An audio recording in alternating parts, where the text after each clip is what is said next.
Most of us who end up on a spiritual path have some sort of calling, have some sort of pull or push or just intuition.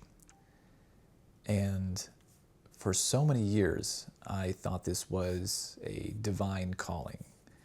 But after trying everything from astrology, human design, gene keys, New Age, manifestation, Catholicism, Christianity, Buddhism, Zen, Taoism, there was a common thread that I found. And that was there were some key aspects of my life that did not get better. There were some fragments of suffering that kept holding on.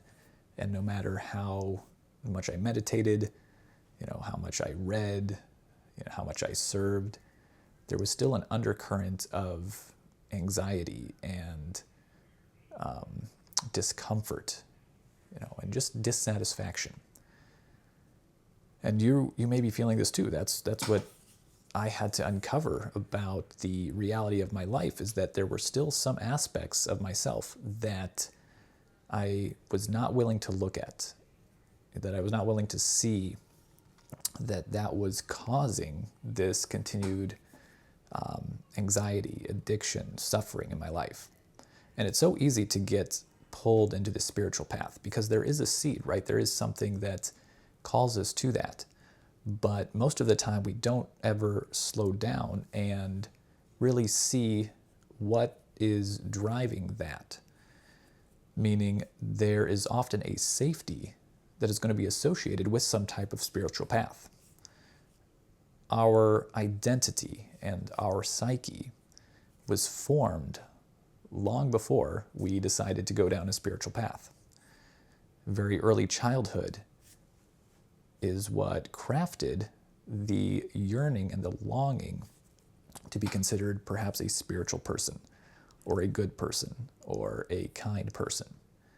And so that's where I got tripped up, and I see a lot of people getting stuck as well, is that they pursue spirituality as a noble and high calling, but they don't truly see that the need to be seen as that type of person actually developed well before they were aware of that. So what now, right? We may or may not see this about ourselves. We may still be in pain, in addiction, in conflict in our relationships, all while trying to put on this suit of spirituality. And some of us we may have had some sort of awakening or really deep insights or states and experiences of just bliss or happiness or peace, but still something in our life hasn't quite clicked yet. And this is when we turn back and just start to dig a little bit deeper into ourselves, into our beliefs, into our identities. And today I want to talk about the process that allowed me to start to really dissolve some of these very deep beliefs and identities about myself that were actually pushing me to try to be a spiritual person, to try to be a good person, to try to get approval and love and safety by certain behaviors and patterns and ways of relating. So that's what I'm going to talk about a little bit here, and if this resonates, please listen along. So this is an intersection of work coming out of cutting-edge trauma research, finding really what are the deepest patterns that develop in our body that keep us stuck, that craft these behaviors that we continually go to, but we know that they aren't really us. They aren't supportive of our growth and our development. They're potentially harmful to our friends and our families and to ourselves ultimately. So we go back into the body, right? Because oftentimes a spiritual pursuit takes us out of being in the moment, being present, which is kind of ironic because most of the spiritual practices talk deeply about being present and staying in the moment. But what we're finding, it's actually not physically possible to do that if we haven't resolved what's pushing us to be spiritual in the first place, right? We are not able to stay in our bodies, because if we were, we wouldn't even need spirituality. I want you to see that here real quick. This is real powerful. The mechanism in our body, the mind-body connection, our psyche, our identity, there's some deeper understanding that we don't see that is pushing us to pursue spirituality in the first place, okay? So the word that we're going to use to start to describe this phenomenon is repression. And we can trace this all the way back to Freud.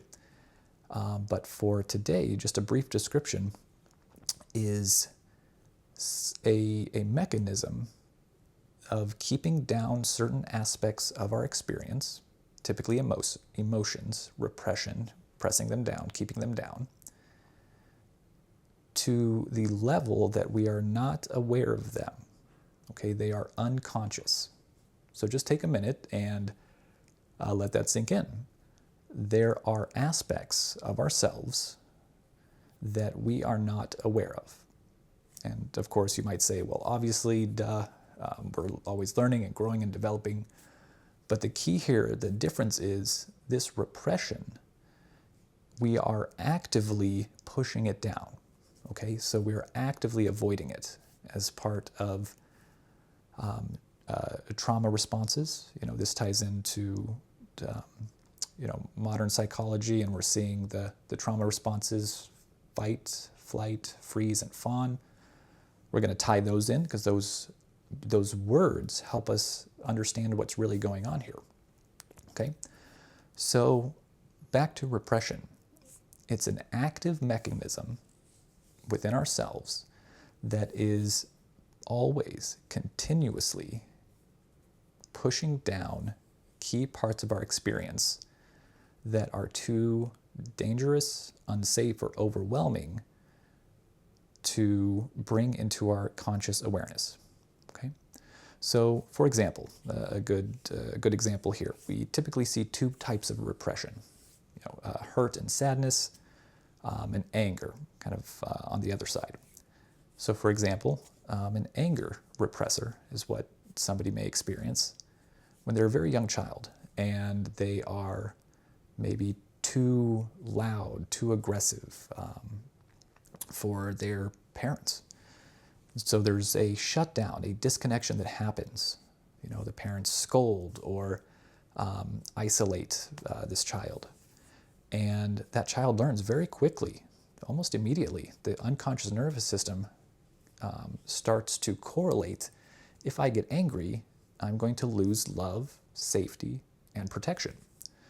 And so our bodies, their core prerogative is to keep us alive, right? To safety at all costs.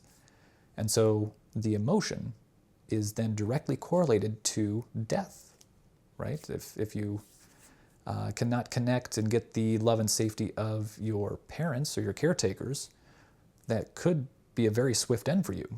And so your nervous system, knowing this very wisely, keeps all that anger down.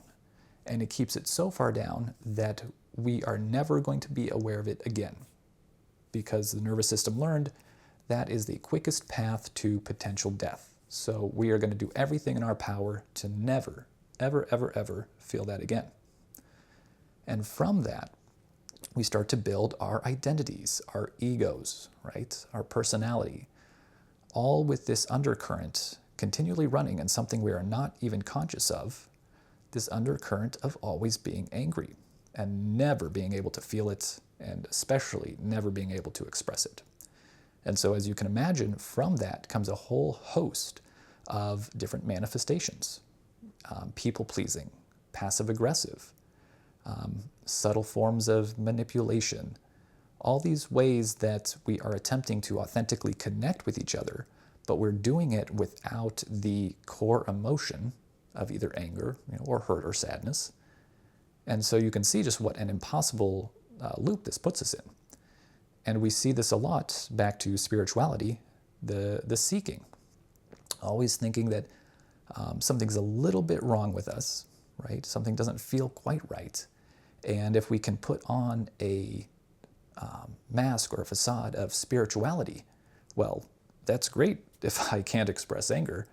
Because when you think of the stereotypical spiritual archetype, or the spiritual pursuit, spiritual seeker, those are probably the least angry people that you can think of. And and there's no safer place than with a group of people who never get angry. So you don't have to face your anger, you don't have to face their anger, and you get to build your ego and identity around that. All right, well, let me pause here, but there's lots more coming. And just take a moment if there's been a serious spiritual pursuit in your life. Take a moment and look at the anger that you're able to show. Look at your family of origin. How was anger treated? Was it demonized, or was it ignored? And really start to maybe put some of those pieces together and see if there is any correlation that you might find. If you're looking for more insights, please check the link below, and we will talk soon. Take care.